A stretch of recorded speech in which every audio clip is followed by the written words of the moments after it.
Hello, everybody, and welcome to the Fightful Boxing Podcast. My name is Carlos Toro, your humble host, and we got a packed show for you. We got Charles Conwell, who is fighting on the Alexander Usyk versus Chaz Witherspoon undercard tomorrow in Chicago.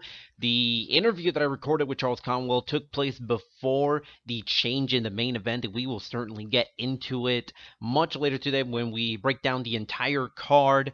Got lots to talk about. This Canelo Alvarez conference call that he had very recently, and he spoke about Demetrius Andrade. He got some pretty interesting comments to say about the WBO champion. But perhaps the biggest news, and it's very, very tragic news, well, not as tragic as it could be, but still pretty sad news, is the real bad accident that unified welterweight champion Errol Spence Jr. had on Thursday morning in Dallas. We'll get into all of that in just a second, but before we do, I'd like you to hit subscribe to our Fightful Boxing and MMA YouTube channel if you're listening on YouTube, and head on over to Fightful.com for all the latest news in pro wrestling, MMA, and boxing. Got lots of great stuff covering all three sports. It's been a very, very busy past few weeks. We got on the pro wrestling side, you got NXT and AEW doing, going head to head in the Wednesday night wrestling wars. On MMA, we got, Israel Adesanya having that tremendous performance against Robert Whittaker not too long ago. And you got, obviously, a bunch of really big UFC shows to close out the year. And on the boxing side, we're just starting the last 3 months of 2019, an excellent last 3 months of 2019, at least on paper, following two tremendous fights these past couple of weekends. You got Errol Spence Jr. and Sean Porter, Gennady Golovkin versus Sergey Derevyanchenko. But now, speaking of Mr. Spence, so in case any of you are not fully caught up or not aware of the news that I'm about to discuss, I'm going to do a really quick rundown of what happened. So, very early Thursday morning, around like 3 a.m., if I'm not mistaken, it's somewhere between 1 and 3 a.m. local time in Dallas. Errol Spence was speeding real bad, real fast. And the car just kind of flipped. It's the report says the vehicle went over a center median and flipped multiple times, and it actually ejected Errol Spence, who wasn't wearing a seatbelt at the time of the accident. And there's video of it, at least of the car flipping over multiple times on social media. You can find that pretty easily, and boy, it is real scary. It's a really horrible video, especially seeing someone someone who's as bright a future as Errol Spence Jr. and the miracle. And I will say this is a miracle. So from the looks of things, Errol Spence, according to this report, to this PBC announcement, or at least statement regarding his condition, it said he did not sustain any broken bones or fractures, but did suffer some facial lacerations, and is expected to make a full recovery with none of the injuries being life-threatening. As of right now, as of this recording, I believe he is still in ICU, intensive care unit, but the fact that he didn't suffer any broken bones or fractures, it's unbelievable. Like, you see NASCAR wrecks, and they are pretty bad when they get really, really bad. But what you saw, that was like a car flipping over at such a high speed, flipping over so many times, and you come out of there with no broken bones or fractures. That is a miracle. I gotta tell you, it is an absolute miracle that he appears to be on his way to making a full recovery. And you look at, boxing has kind of come together on social media, trying to wish, Sean the best You got guys from Sean Porter, who Spence just beat not too long ago to unify the IBF and WBC welterweight titles. You got WBA champion Manny Pacquiao, Lou DiBella. He said that he's in better shape than some people would expect. Even Top Rank and Deontay Wilder, they're all rooting for, they're all sending their best wishes. Keith Thurman, lots of people are sending best wishes and prayers and thoughts towards Spence as he now faces this uphill battle towards a full recovery. I don't know the extent of his damage. Obviously, we know that he's got some facial lacerations. He didn't suffer any broken bones or any fractures, at least from what PBC has told us. It is a miracle, and I don't know what the timetable is for his recovery. It's very premature to really kind of get into it when it comes to when he's going to be back in the ring. I mean, look, I did when I first heard about this piece of news of Errol Spence suffering this car accident. My mind, and I'm sure a lot of people's minds immediately went to a few years back when Paul Williams also had it wasn't a car accident. I think it was a motorcycle accident, and it left him paralyzed from the waist down, and it's very, very sad. It's unbelievable that he didn't had any injuries worse than he did in the accident just a couple of days ago. Yesterday, actually, not a couple of days ago. Yesterday for Spence. It's it's a scary. I mean, it's one of those things where it kind of makes you take a hard, good look at life, and just it's a constant reminder. You could be on top one day, and all of a sudden, everything could change. And I'm happy. I'm happy to see Errol Spence, you know, doing well. He's on his way to a full recovery from what it seems. I don't know when he's going to come back in the ring. That's really not the focus right now. There was plans of him fighting Danny Garcia, in January as his first title defense as the unified IBF and WBC champion. But let's be honest. I mean, you suffer an accident like this, there is no way you're coming back in 3 months. There is no way you're going to be coming back in a little more than 3 months.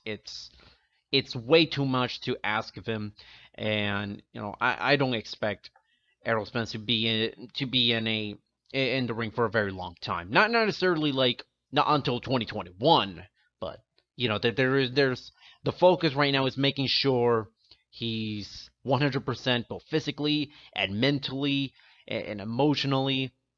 There is, that really is the important part. A lot of people focus on the physical part, but I gotta imagine like what something like this can do to a person's psyche. It can get pretty scary. It can make you start doubting a lot of stuff. It makes you a little more cautious, sometimes a little bit too cautious. It does. Accidents like that and incidents like those that he just had can really affect someone's viewpoint on life. It really can. So I don't know when he's gonna come back, but my thoughts are with Spence and those closest to him, and I'm sure everyone in boxing will agree when I say we wish him a full recovery, a fast recovery, and it'd be great to see him back in the ring, but the important thing is his health first and foremost. That's the most important thing. He's already made an abundant amount of money, so it's not like he has to fight to just to make a living. He's gotten plenty of money, so his focus should be on his recovery and not needing to go back into the ring as soon as possible. And on a different note, when it comes to boxing, it's not really that much better news, but here's the deal we got in boxing. So this weekend, we were supposed to have Alexander Usyk versus Tyrone Spong. But unfortunately, as seems to be the case before a big matchroom card, their plans change again. So for those of you who didn't know, so Tyrone Spong, it was revealed on Monday that Tyrone Spong tested positive for a banned substance, and the banned substance was, I believe, if I'm remembering correctly, just looking real quick, it was for clomiphene, who, it's at least that's what the A sample showed. So he tested positive for clomiphene, and he was taken out, understandably taken out of the fight because there was no way for a ruling or at least a full investigation on this can be done in less than a week. It's impossible. At least from what we have seen in cases like these in the past, we have not seen stuff like this get resolved in a week. It just doesn't happen. So what happened was Tyrone Spong got taken out of the fight, and the card remains intact. As far as we know, the card remains intact. There's still 2 world title fights, on the docket, and Tyrone Spong was replaced by none other than Chaz Witherspoon. And I know what you're thinking. Who the hell is Chaz Witherspoon? And to that I say that is a fantastic question, because not many people really know who Tyrone Spong is.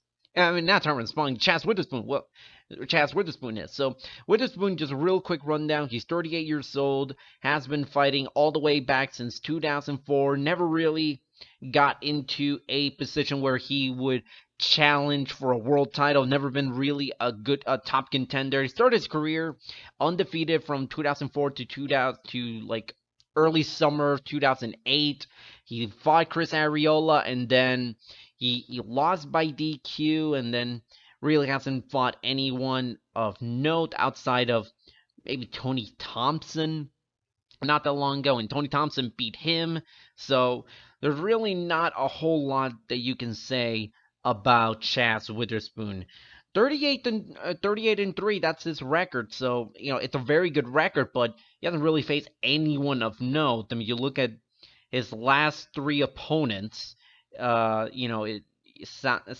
Silgado, really, kind of nobody there. You look at his BoxRec, he's ranked 146th in the world, and I don't really pay that much attention to BoxRec because the way they do rank is pretty different to what a lot of people use for ranking fighters, but it kind of gives you an idea of the quality of opposition that Chaz Witherspoon has faced.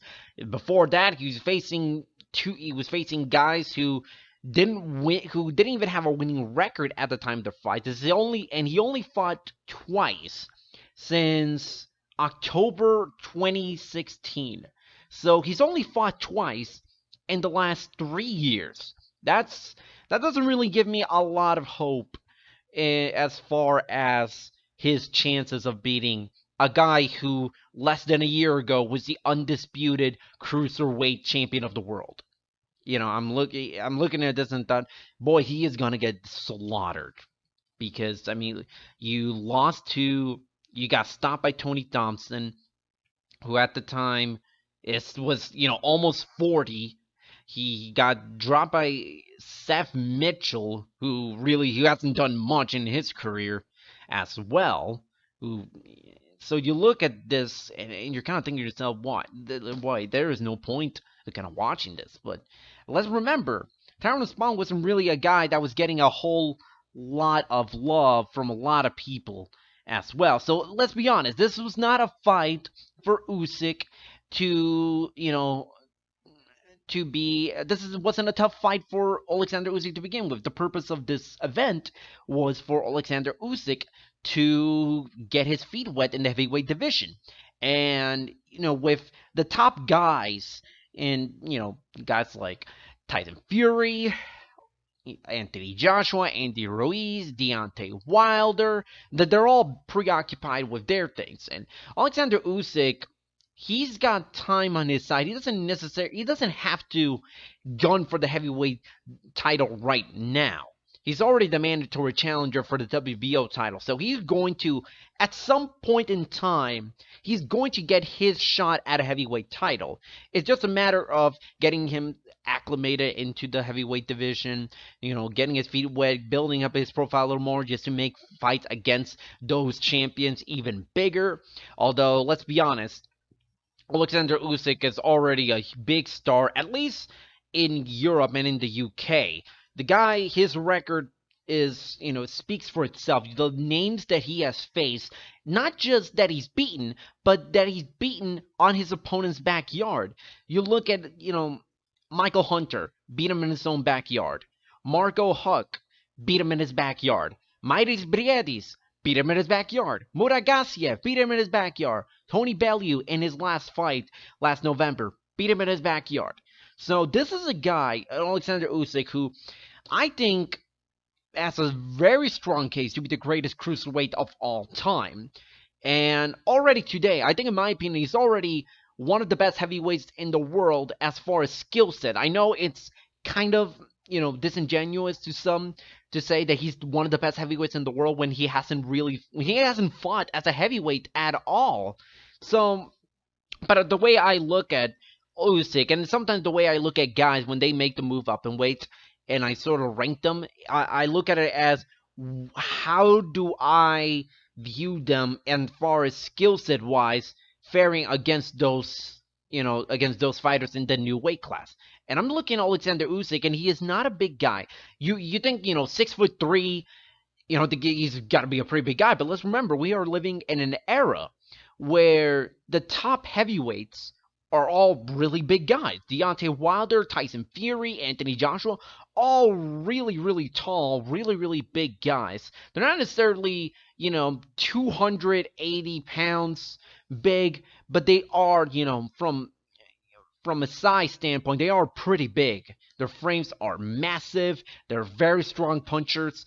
I'm not saying that Usyk's gonna struggle as a heavyweight. I think Usyk is the guy that can play spoiler to the entire heavyweight division, obviously after Andy Ruiz when he beat Anthony Joshua back in June. But I think Alexander Usyk's a guy that, if you give him time, I think he will acclimate himself very nicely into the heavyweight division. I don't think he's going to have a real big fight until 2020, and he may get another fight before the year's over if Alexander Usyk defeats Chaz Witherspoon fairly easily, and I think he will. I think Chaz Witherspoon does not have what is needed to beat a guy like Alexander Usyk. I mean, no disrespect, but Alexander Usyk, there is a reason why he is a minus 10,000 favorite for you to for this fight. And I don't want to say Witherspoon has no chance, because obviously anyone's got a chance, but come on, there's no reason to think that there's a scenario where you can realistically envision Chaz Witherspoon beating Alexander Usyk. I just don't find it possible that that's gonna be the case. So, I mean, you look at this entire undercard for Usyk versus Witherspoon, it's not, I'll go out and say, it's not a great card. There is a couple of fights that are very interesting, but overall, some of the other top fights are not as great as, one would initially think. One fight that, that's really, really kind of a head-scratcher is Dimitri Bivol, the WBA light heavyweight champion, going up against Lenin Castillo, who, let's be honest, and Lenin Castillo hasn't really done much in his career thus far. He's won a couple of regional titles at light heavyweight. He's fought some decent names. He's fought Marcus Brown before, and his claim to fame in that fight was that he dropped Marcus Brown in the middle of that fight last year, but Marcus Brown just came back and, he dominated that fight. Marcus Brown just outboxed and outclassed Lenny Castillo throughout the entire bout, except for that fifth round. That may be the only round that he won. But he did drop them, so he is capable of, dropping guys. He's definitely got some pop in his right hand. But I'm just looking at this, and Bivol, his run. I think a lot of people agree. A lot of people agree with me when I say Demetrius Bivol is one of the best light heavyweights in the world. That goes without saying. But the names that he's faced, it hasn't really been, all that inspiring. He beat Trent Broadhurst, then Sullivan Barrera, who I say is a nice light heavyweight. He's not great. He's not a great light heavyweight, but he's a nice light heavyweight. Then Isaac Chilemba in a rather uninspiring performance. John Pascal, and I think a lot of people will looked at that fight and thought John Pascal did much better than some people predicted he would. Joe Smith Jr.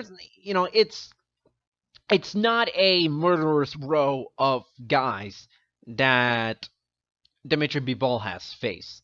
And listen, he's 28, so he's not necessarily in a rush to really get the big fights right away. He's entering his physical prime, and I think he is a tremendous fighter.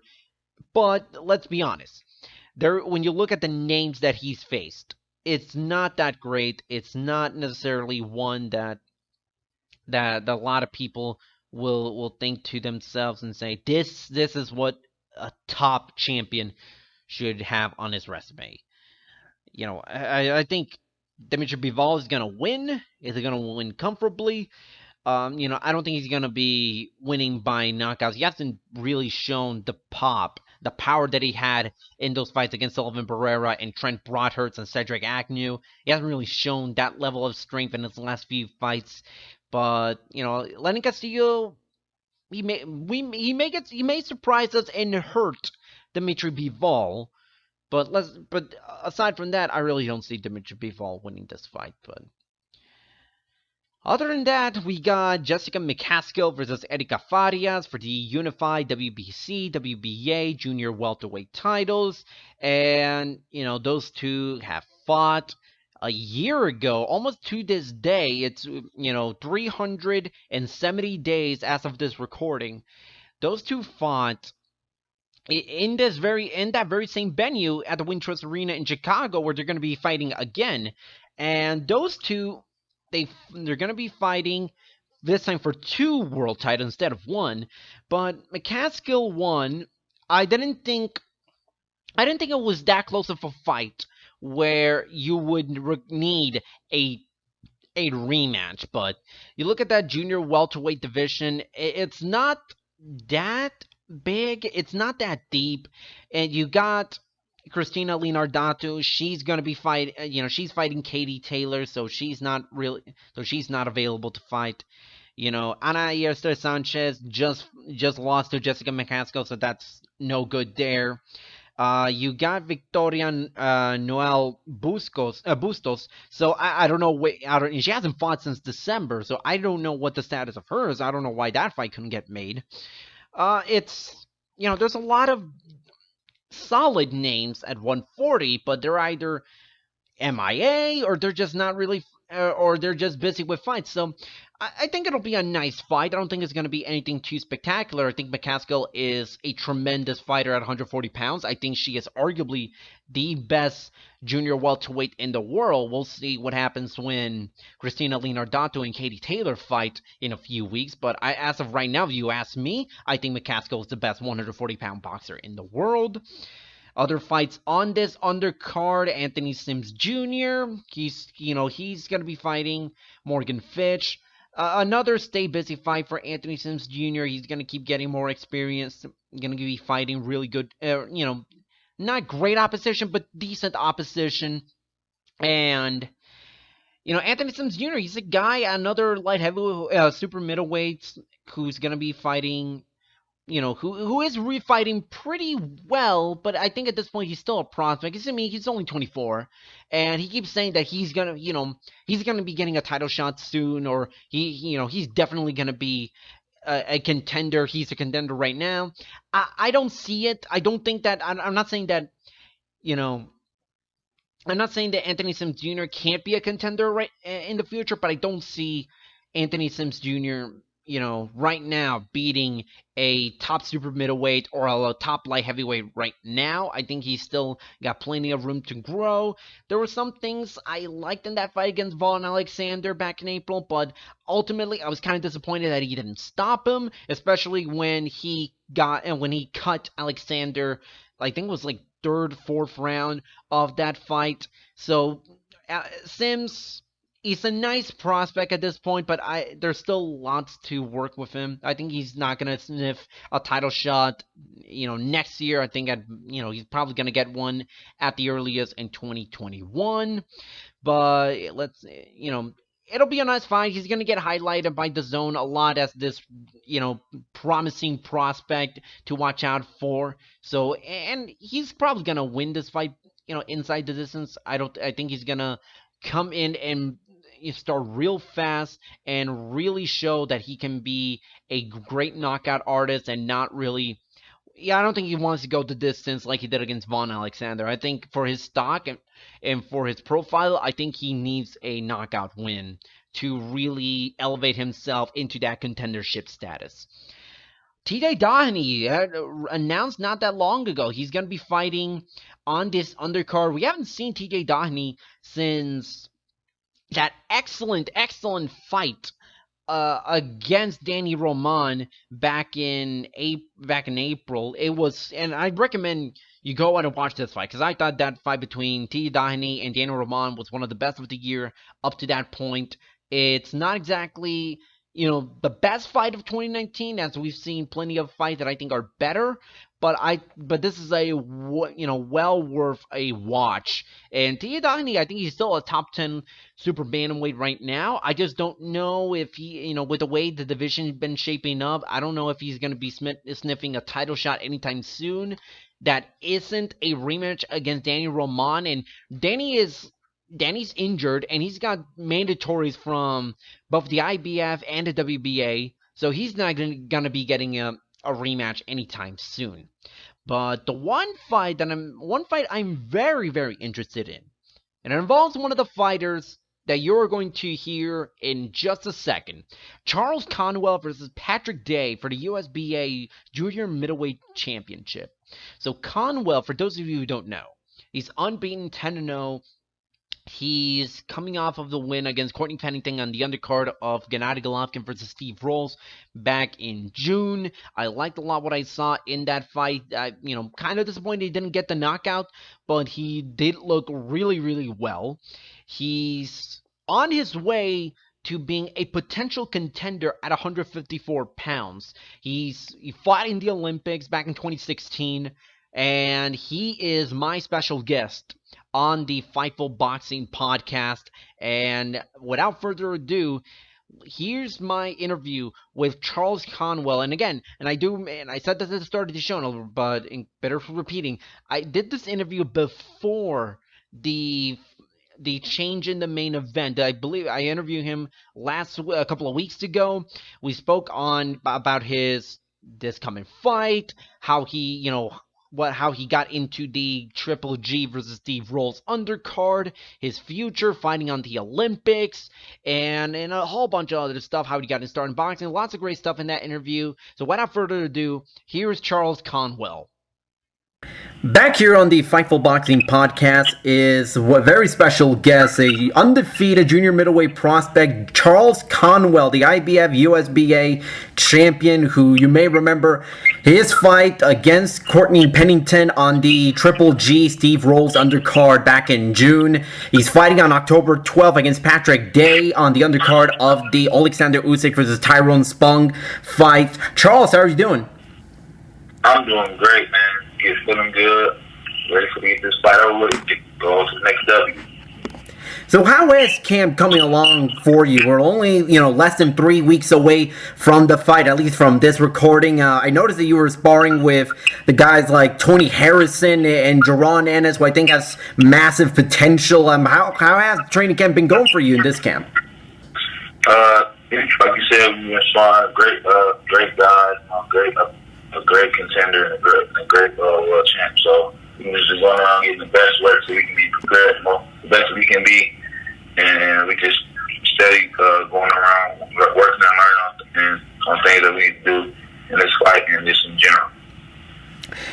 Obviously when you're sparring, you don't go at 100%. You don't go at full speed. But when you go into the ring and you spar with a guy like Tony Harrison, who's a world champion, does it give you some confidence that, you could potentially get to that point? Or at least you feel confident that your skills can at least one day get to that level of a Tony Harrison where he wins a world title? Oh yeah, of course you always, you measure yourself against people that you're sparring and whatnot, especially somebody like that stature who's a world champion. So, you always, comparing things that's in sparring that can happen in a real fight, or just how you do against a world title class type opponent. So you always keep that in the back of your head, like, man, this is going to be a good fight and stuff like that. And things just of that nature. I can hold my own against him, I can hold my own against such. So it is always like that. Your last fight on the Triple G Steve Rolls undercard at MSG, that was really the first time a lot of people got a good look at you. And what was it like, getting to compete at Madison Square Garden? I believe that was, your first time fighting as a pro at MSG? Yes. It was crazy. I actually liked it. It was a big platform, for me to showcase my skills. A lot of people there, a lot of fans. A lot of different people got to know me as a person and as a fighter, so I really appreciated that, just to be on the platform that was that big. So I like that. That was really good.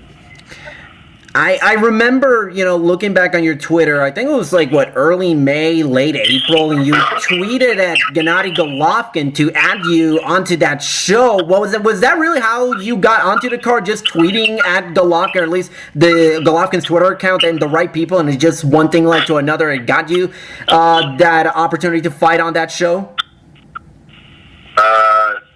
It was actually more than that, but that actually, I thought that just put it out to the world and let the world know, like, man, we're hoping to find this card. We're hoping everything goes the way it goes.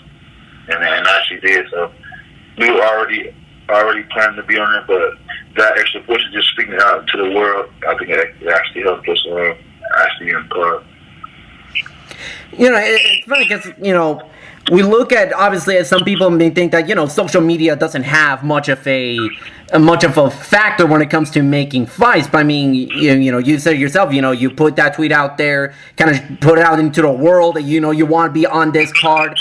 And, Andy Ruiz, he got his opportunity against Anthony Joshua just by, sending a DM to Eddie Hearn on Instagram. So you look at, the role of social media, and do you look at it and saying this could be another avenue for you to sort of expose yourself out to the world and, showcase yourself to an audience that maybe at another time, maybe they wouldn't have much of a chance to see you?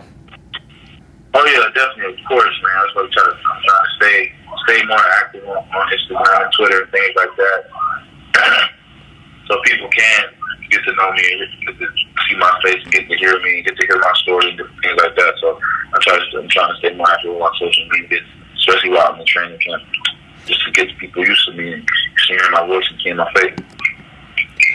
You're going up against a guy in Patrick Day who many think is a big step up from any of your past opponents. And Patrick Day is a guy who's faced a lot of solid names, is coming off of a fight against Carlos Adames, who, is almost on the verge of a world title opportunity. What's your assessment of Patrick Day, and what did you think of, his last performance? Do you take much out of that in your preparations, or you kind of just look at some of his other performance? You don't even pay attention to film at all? I think he's a tough guy. I think he's a real tough fighter. He's durable. He lets his hand go. And this is going to be a fight that separates me from, just making my name bigger and pushing my name up the ranks and push me closer to where I want to be in the rankings and things like that. So this is definitely like a step-up fight. But I don't think it's a fight that I should not have or he has too much experience or anything like that. I feel like I'm in the right fight, and I'm definitely going to come out victorious. I'm definitely going to showcase my skills and come out victorious with the W. You know, this will be your second fight of 2019, and, you know, you started off in 2017, 6 fights, and kind of going out, you had 3 fights, now this is your second fight. Is the goal next year to maybe get maybe 3, 4 fights under your belt, or sort of now look for guys at a Patrick Day level, maybe even a little more, and jumpstart a campaign for potentially getting a world title opportunity anytime soon? Yeah, I definitely like to be more active next year.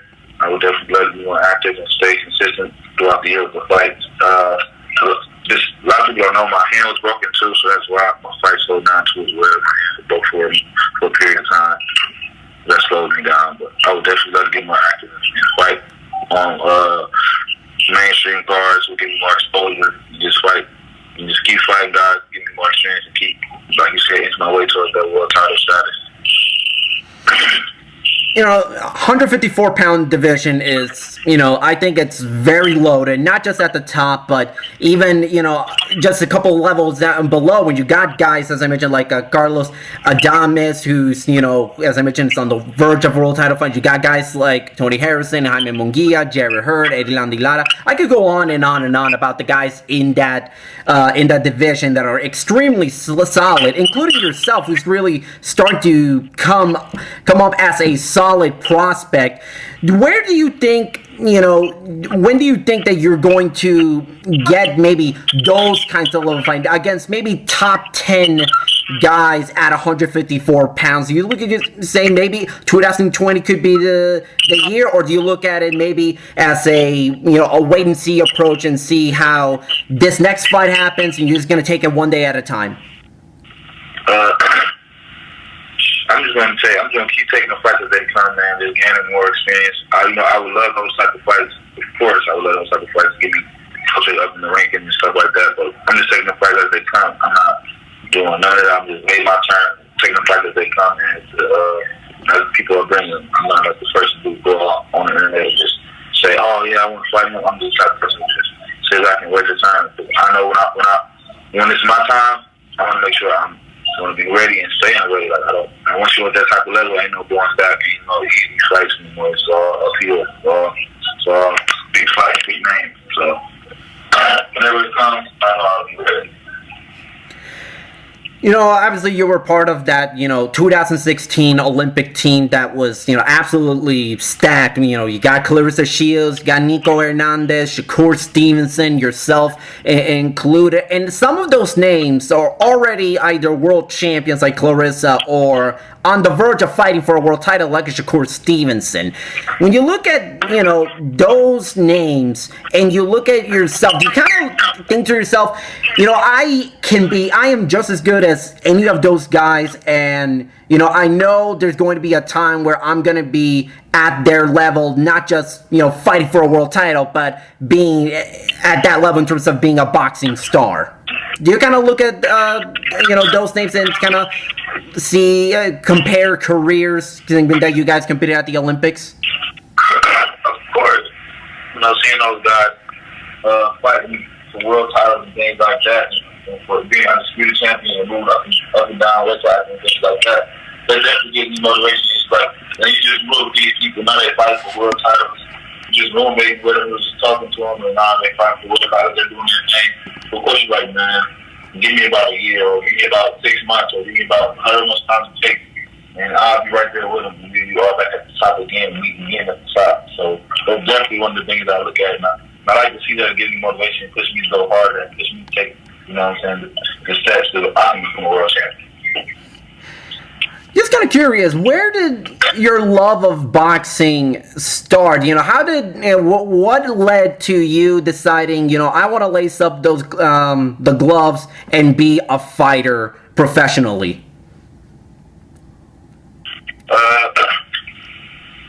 Being a professional fighter, it was really like once I really fell in love with the sport, like when I won my first up. It's like showed me like, damn, I can really compete. I'm really up there on that same level as everybody else. I'm not. It just gave me like a light to show that I'm really like a good fighter. I'm really like winning championships. I really win a tournament. So after that, I just strived hard, worked hard, put in the work, and just been training hard ever since. And next thing you know, I'm just winning amateur tournament after amateur tournament. And I'm like, okay, I'm saying to myself, like, okay, I'm going up levels. I'm really here. Like, I can turn professional anytime. Then once the time for Olympics came, I qualified for that. And I made the team. I was only 17 years old, qualified for this guys 27, 25, 23, stuff like that. And that really showed me, like, right there, like, okay, I'm really competing. I'm really there. Like, I can do it. And after the Olympics, I just decided, like, man, this is where I want my career to go. And that's where I took it. Going back into your fight against Patrick Day, do you have a prediction for this fight? Are you going to come and try to end things before we hear the final bell? Or are you just going to, think the win no matter in what way, shape, or form you get that W? I'm looking to win and just get a dominant, strong win to showcase my skills. So in any shape or form, I know I have what it takes to get a knockout, but if I don't, I just want to just dominate the whole fight and just do better than what all the other prospects is doing, and all the other guys that's going to, outdo them and show that I'm on the level just as great as those guys. Last question. I don't know if you're much of a football guy, but you are from Cleveland, and I actually moved into Cleveland 2 months ago myself, so I wanted to ask, what do you think of the Browns' start this season? A bit of a rough start after 3 games. I really don't. Like you said, I really don't watch really much football, but I'm always going for the home team. We got some great new players like Odell Beckham and whatnot. So I really hope those stars boost our Cleveland stock and just make us go to the playoffs and win the Super Bowl. So I'm all for that. Thanks, Charles, and thanks so much for taking time to talk to me. Charles Conwell taking on Patrick Day, October 12th on the Zone in Chicago at the Wintrust Arena on the undercard of Alexander Usyk versus Tyrone Spong on the Zone. Charles, thanks so much for coming on here. Best of luck in your career. Best of luck against Patrick Day. Thank you. I appreciate everything.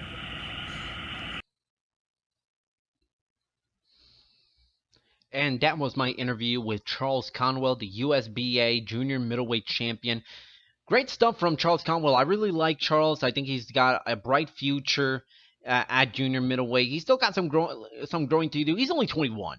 So he's got plenty of growing to do, got a great amateur pedigree. He's definitely a guy to watch out for in the future. If he beats a guy like Patrick Day, who is coming off of a fight against Carlos Adames, who is really one of the best junior middleweight contenders in the world right now, I think Charles Conwell's got a potential title contender. I think he is someone that can potentially fight for a world title someday. That day is not today, nor tomorrow, nor anytime next year, maybe not even 2021. But I do think Charles Conwell is someone that you can watch out for. Now, you want my predictions on this card. I'll give you a quick rundown. There really isn't, you're going to be seeing a lot of, if you want my predictions, you're not going to get anything, too surprising on this card because, let's be honest, a lot of these fights are very one-sided on paper. And, you really, the meat of this card is focused on making the A side look really, really good against overmatched opponents. Demetrius Bivol, he's going to beat Lenin Castillo, no problem. Alexander Usyk is going to take care of business against Chaz Witherspoon without any problems. So here's quick predictions on this card. Demetrius Bivol against Lenin Castillo. Bivol is going to win this one. I think it's going to go to a decision, if not a late stoppage, but I think if you ask me, Bivol needs a stoppage against Lenin Castillo. He's gone 3 straight fights without a stoppage or a knockout. So if he really wants to remain alive in the conversation of best light heavyweight in the world, I think he needs to fight Lenin Castillo. I think he needs to be very aggressive. He needs to stop him. So I think, I'm going to say maybe not a decision. I think Bivol is gonna stop him in the middle rounds of this fight. Jessica McCaskill against Erika Farias for the unified WBC WBA junior welterweight championships. I think Jessica McCaskill is gonna win this fight again. I think she's gonna have an easier time this time around. I think it'll go to the decisions. McCaskill's not necessarily a fighter that will knock people out. She hasn't had a stoppage win, or at least a win inside the distance, since 2017. So it's been more than 2 years since she's had that. But I think McCaskill's focused just on getting the win, and I think she's going to thoroughly outbox Erika Farias. So not much of an issue there. I think Jessica McCaskill retains the world titles by decision. Thierry Doheny against Jesus Martinez. Martinez is a guy who, he's been around the block a long time, but my goodness, he's been getting dropped left and right throughout his career, especially in recent years. He got stopped by Asad Havanisian, got stopped by Iron Socarras. He's lost 6 of his last 8 fights. Not much there. TJ Doheny bounced back with an early stoppage win. Let's see what else. Anthony Sims Jr. against Morgan Fitch. Fitch has really not looked that good as of late. Fitch coming off losses against Gerald Sherrill, Evgen Kitrov, Yamaguchi Falsao. Not much there. He did win his last fight, but it was a guy who came into that fight with a 500 record. Anthony Sims Jr. wins this fight with a maybe 3rd, 4th round stoppage.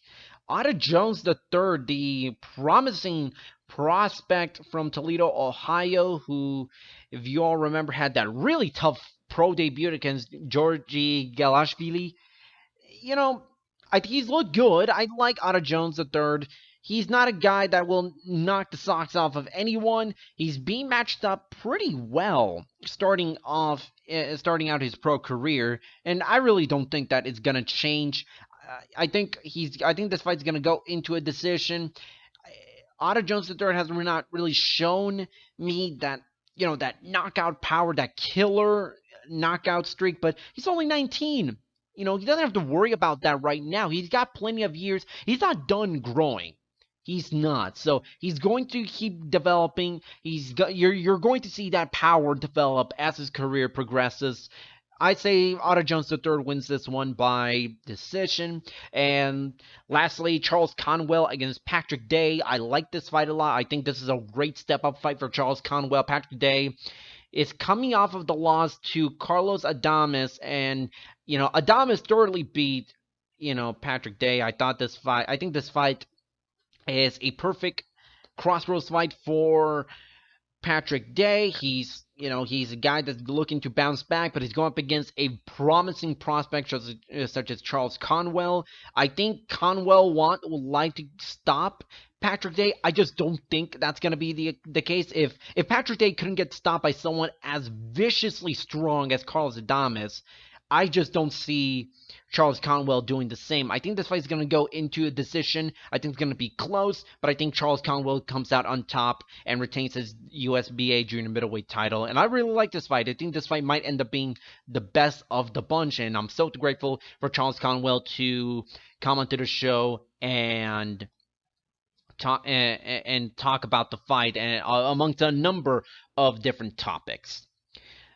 Well, now we're kind of moving on into this Canelo Alvarez conference call. And I spoke with Canelo Alvarez. You'll hear from that in Spanish, actually, later on as we get closer to his fight against Sergey Kovalev.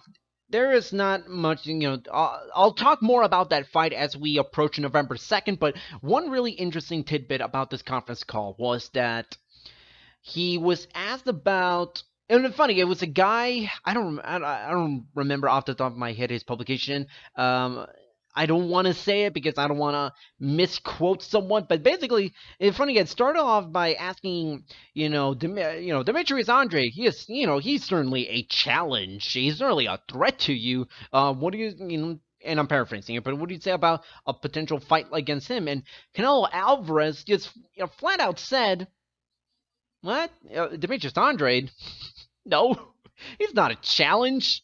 He's a boring fighter. He hasn't faced anyone of no. Why would I focus? Why would I focus on him? He's not a challenge. He's not. He's not someone. He's not someone on my radar right now. And I'm sure Demetrius Andrade is gonna, take exception to that. But and I say this as someone who is a fan of Demetrius Andrade. Let me preface this by saying Demetrius Andrade is a much better fighter than what a lot of people give him credit for. But Canelo is right. Canelo is right on a lot of the different things he said. Look, this is a very, very delicate time in the middleweight division. You got Gennady Golovkin, who didn't look like a shell of his former self, but he did not look like the Gennady Golovkin of old when he fought Sergey Derevyanchenko. He's not. He's past his prime, and it's obvious that if Golovkin Canelo fought one more time, I would feel very comfortable in saying Canelo wins this one decisively. But you got also Jermall Charlo, the WBC champion, who is in an island. Because the vast majority of the middleweights are fighting on the zone, except for Jermall Charlo. But let's be honest. Let's break down what Canelo Alvarez said. He's not a challenge to me. That's debatable. I think, as I said, I think Demetrius Andrade is a much better middleweight than a lot of people give him credit for. But I'm not sure if I think Demetrius Andrade is gonna give Canelo Alvarez as much trouble as a Golovkin did in the last couple of years. I maybe could see that fight, going closer to what we saw between Canelo and Danny Jacobs back in May. I think Canelo is that much better than everyone else right now in boxing, in the middleweight division at the very least. And, if Danny Jacobs, one of the 5, maybe 3 best middleweights entering this year, couldn't even lay a hand on Canelo Alvarez, I just don't see Demetrius Andrade doing just that in the same way that Golovkin was able to do in their first 2 fights. Now, the whole question about Andrade not being an exciting fighter, I get it. And I've said this multiple times. Andrade, when you look at his run at middleweight, it's not that good. Let's be honest. It is when you look at I mentioned, Dimitri Bivol's run as light heavyweight champion and saying, it's not really a murderer's row of guys that he's faced. I mean, you could definitely say that about Demetrius Andrade's opposition in the last few fights. I mean, look, you look at Andrade's run at middleweight. It starts off with a win against Walter Cautondogwa last October for the WBO middleweight champion. That's not a good win.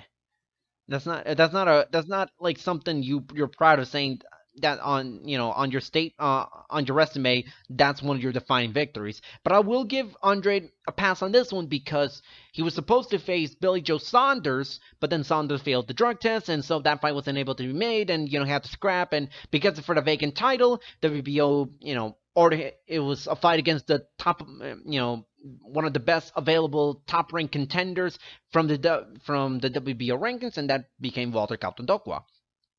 Then you fast forward into last January, and and he went up against Arthur Akvoth, who I think most people remember from when he got dominated by Billy Joe Saunders back in 2016. But most people give him credit for going the distance against a Billy Joe Saunders that, even by his own admission, was a really, really poor showing from him. So, I didn't think there was any reason to think that he deserved another rematch. I mean, the names that he's faced ever since he lost to Billy Joe Saunders, Josue Obando, Giancarlo Parada, and Gonzalo Gaston Correa, that's not fighters you beat and you say to yourself, I'm definitely a world title contender. But it is what it is. Then he went up against Maciej Zaleski in June, which, I mean, Zaleski is not a guy that you immediately think to yourself, that's an exciting name. I mean, look, he had an okay showing against Danny Jacobs in 2018. His last fight before the Andrade fight was against Gabe Rosado, which I think a lot of people remember that for the crazy last couple of rounds it was. And I say crazy last couple of rounds for Gabe Rosado because Maciej Zaleski was dominating that fight, and then all of a sudden, then came Gabe Rosado and just shots everyone and nearly stops Gabe Rosado all of a sudden in the 9th round. I believe it was the 9th round, 8th, 9th round, somewhere around there. It was late in the fight, but I do remember that. And that was essentially like an unofficial title limiter because Eddie Hearn said the winner was going to face Andre next. And, then came Zaleski, fought Demetrius Andrade, and Demetrius Andrade steamrolled Zaleski in, and what has been was a average to below average fight in terms of quality. So you look at those three fights during Andrade's run at middleweight. Yeah, it is boring. Like, you can honestly say, you look at those three fights and say, yeah, Andrade's a boring fighter. I don't know what else to say. And again, I say this as someone who really likes Andrade a lot more than most people do on social media. But even I have to admit, he hasn't really fought anyone of note. He hasn't really fought a top 10 guy. He hasn't been in a crazy, exciting fight. He's dominated all 3 of his middleweight title fights. But against who? Zaleski, Akavov, Gautondokwa? That's not going to attract Canelo Alvarez's attention. Not to the point where he's going to waste one of his dates, and even if it is a unification fight. Maybe he'll fight Demetrius Andrade, but that's not really what he's aiming for right now. It's abundantly clear that Canelo Alvarez really doesn't care about becoming the undisputed middleweight champion.